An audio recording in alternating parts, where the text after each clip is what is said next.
Muibi. Ya. Demo di Indonesia tuh udah sering banget terjadi kan. Apalagi buruh-buruh di Indonesia. Gue suka kasihan deh ngeliat buruh yang lagi memperjuangkan haknya, bukan yang ngedapetin haknya, tapi malah kehilangan nyawanya. Wow. Nah, gue dapat satu cerita Muibi dari salah satu buruh yang ikutan demo dan ngelihat kematian buruh lain di depan matanya secara tragis pada tahun 2007. Jadi kita sebut aja buruh yang ngelihat ini tuh namanya Nusa. Nusa ini tuh umurnya 22 tahun dan dia adalah salah satu buruh pabrik di luar Jakarta yang pengen demo ke depan gedung-gedung pemerintahan yang ada di Jakarta. Kenapa Nusa mau ikutan demo? Karena dia tuh ngerasa kalau upah dia tuh gak sebanding sama pekerjaan dia yang berat setiap hari. Ya intinya sih kayak pengen minta kenaikan upah lah Muibi. Berangkatlah Nusa dan buruh-buruh lainnya tuh naik kereta ke Jakarta sekitar jam 5 pagi. Buruh-buruh yang lain tuh semangat banget tuh buat ikutan demo. Sampai Jakarta sekitar jam 7 pagi, langsung tuh jalan kaki ke salah satu gedung pemerintahan. Pas sampai, mereka langsung demo teriak-teriakan pakai spanduk yang dicoret-coret gitu. Heboh banget pokoknya. Nah, yang bikin Nusa kaget tuh, ternyata ada buruh lainnya yang makin lama tuh makin banyak nambahnya. Karena udah bukan dari pabrik dia aja, tapi dari banyak pabrik juga datang. Demo bareng. Nah, si Nusa yang ngerasa kecapean, dia berusaha keluar dari kerumunan buat beli minum di belakang.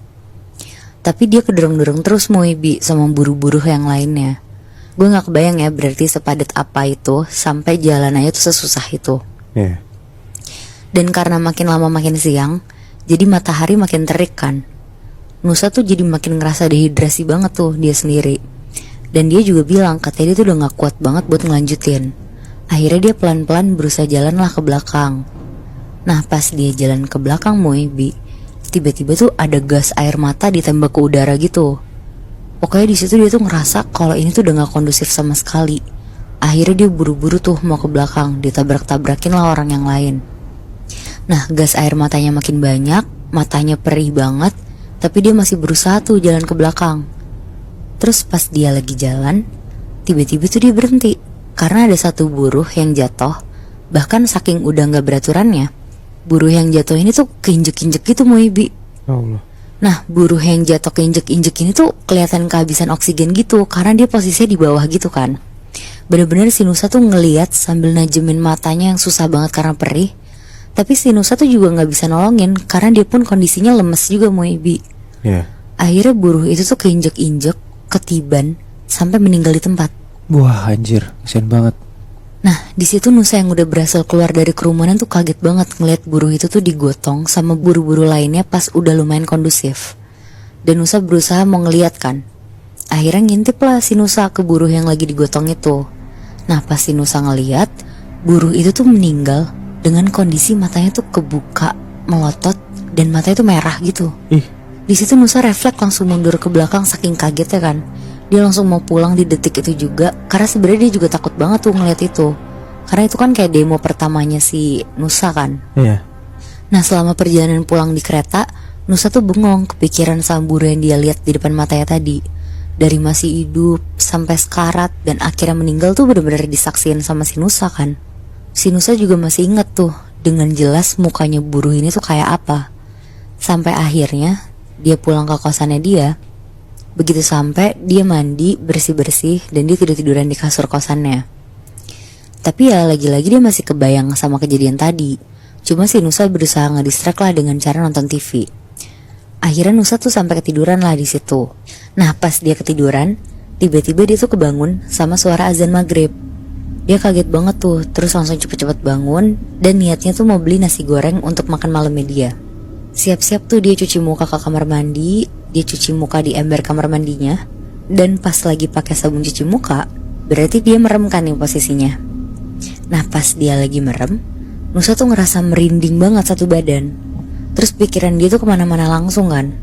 Cepet-cepet lah dia basahin mukanya pakai air. Pas mukanya selesai dibasahin, Nusa tuh kaget banget. Di lehernya dia kayak ada hembusan nafas gitu. Langsung berhenti tuh, dia gak bisa gerak saking takutnya. Dan pas dia nengok ke belakang, untungnya gak ada apa-apa di situ. Akhirnya keluarlah dia dari kamar mandi. Nusa langsung cepet-cepet ganti baju dan pergi ke tukang nasi goreng di dekat kosannya dia. Pas sampai, Ternyata tukang nasi gorengnya itu tutup. Ada tukang sate yang jualan. Akhirnya karena Nusa lapar, ya udah tuh dia langsung beli satenya aja. Dia duduk terus bilang ke abangnya, "Bang, 1 porsi pakai lontong ya." Nah sambil duduk dia ngeliatin tuh satenya dibakar. Asap sate kalau lagi dibakar kan ngebul banget ya Moibi. Nah pas satenya lagi dibakar, tiba-tiba Nusa tuh ngeliat di balik asap itu tuh ada bayangan kayak manusia gitu. Karena agak gak kelihatan ketutupan asap, Nusa berusaha lah najemin matanya tuh buat ngeliat. Dan pas Nusa udah bisa lihat jelas, dia ngeliat Moibi, ada sosok buruh yang tadi siang dia lihat. Buruhnya ini tuh ngeliatin Nusa dengan bola mata yang ditenteng di tangan kanannya. Anjir. Di situ Nusa kaget banget, dia langsung buang muka dan istighfar sendiri. Ini buruh yang meninggal di tempat itu? Iya bener Bi. Wah anjir. Gak lama satenya jadi, dia langsung ambil tuh. Dia bayar, balik ke kosan. Pokoknya dia jalannya cepet-cepet banget sambil istighfar. Dan akhirnya sampai tuh ke kosannya. Nah sesampainya di kosan, dia langsung masuk kosan, nutup pintu yang cepet-cepet dan ngunci pintu kamar kosannya. Si Nusa berusaha gak mau takut dan mikirin apa yang dia lihat tadi lah pokoknya. Dia langsung nyalain TV dan dia makan sate yang udah dipesan tadi. Tapi yang namanya juga manusia, mana bisa kan gak mikirin apa yang barusan dia lihat. Iya. Lumayan kepikiran tuh si Nusa di situ. Ibaratnya kayak kenapa dia dihantuin sama buruh itu. Iya. Padahal si Nusa kan gak ngapa-ngapain, apalagi sampai nyebabin si buruh ini meninggal kan. Iya. Cuma ya udahlah, akhirnya selesai makan, Nusa tiduran di tempat tidur dan dia langsung ketiduran lah karena kekenyangan. Nah pas Nusa lagi tidur Bi, kan biasanya pakai guling ya kalau tidur. Ini tuh Nusa pas udah ketiduran, dia yang kayak setengah sadar nyariin gulingnya gitu. Dia ngeraba-raba tapi kayak gak ketemu-temu gitu. Sampai akhirnya karena dia harus pakai guling tidurnya, dia sampai kebangun tuh. Dia cariin sekitar kasurnya, gulingnya gak ada. Akhirnya dia coba raba-raba kolong kasurnya dia. Jadi tipe kasurnya tuh yang di bawahnya bolong gitu loh. Nah pas diraba-raba ketemu tuh. Ternyata gulingnya dia tuh jatuh ke bawah. Akhirnya berusaha ditarik lah tuh sama Nusa si gulingnya ini. Padahal ya guling kan harusnya ringan banget ya. Tapi pas ditarik-tarik sama Nusa tuh gak bisa, kayak susah gitu. Akhirnya Nusa turun ke lantai buat ngambil guling ini. Dan pas dia narik gulingnya, ketarik tuh Bi. Dia dapat gulingnya. Tapi ternyata di guling itu tuh ada sosok buruh yang tadi dia lihat lagi melukin gulingnya Nusa. Wah anjir. Di situ Nusa langsung ngelempar gulingnya. Dia istighfar gak berhenti. Dan akhirnya dia juga udah gak kuat tuh. Akhirnya pelan-pelan dia sambil istighfar sambil keluar dari kamar kosannya. Dan pas berhasil keluar dari kamarnya, si Nusa langsung lari kenceng banget. Dan dia berhenti di musola yang gak jauh dari kosannya. Nusa mutusin untuk tidur di musola aja tuh malam itu, karena dia yakin kalau di musola tuh gak mungkin ada gangguan makhluk halus juga kan. Nah tapi Bi, gak sampai situ aja. Pas Nusa mau masuk musolanya, baru aja dibuka sendal sebelahnya. Pas dia lihat kanan, sosok buruh itu tuh ada lagi ngeliatin Nusa dari bawah pohon yang lumayan jauh dari musola, sambil masih nenteng bola mata sebelahnya. Anjing serem banget, apa dikejar-kejar gitu ya? Nah di situ Nusa tuh langsung mempercepat langkah buat masuk musola. Dan begitu masuk, Nusa tuh gak sengaja ketemu sama Ustadz di dalam situ. Langsung lah Nusa sambil ngos-ngosan tuh konsul sama si Ustadz ini, ngasih tahu kalau tadi siang tuh dia lihat satu buruh yang meninggal di tempat. Tapi sampai sekarang dia tuh masih diikuti nih sama sosok buruh yang udah meninggal ini. Bahkan dengan kondisi yang gak wajar. Ngedenger itu Ustadz tuh langsung ngajak Nusa buat sholat isya dulu, baru lanjut ngobrol lagi kan. Dan pas sholatnya udah selesai, Nusa dipanggil lah sama si Ustadz ini. Di situ Ustadz tuh bilang kalau misalnya si sosok buruh ini tuh mau nyampein pesan ke Nusa. Tapi ya Nusa gak percaya kan. Cuma setelah ngobrol panjang lebar, ternyata dia percaya kalau misalnya si Ustadz ini tuh bisa ngelihat hal-hal yang kayak gitulah. Bahkan bisa sampai berkomunikasi juga tuh si Ustadz itu.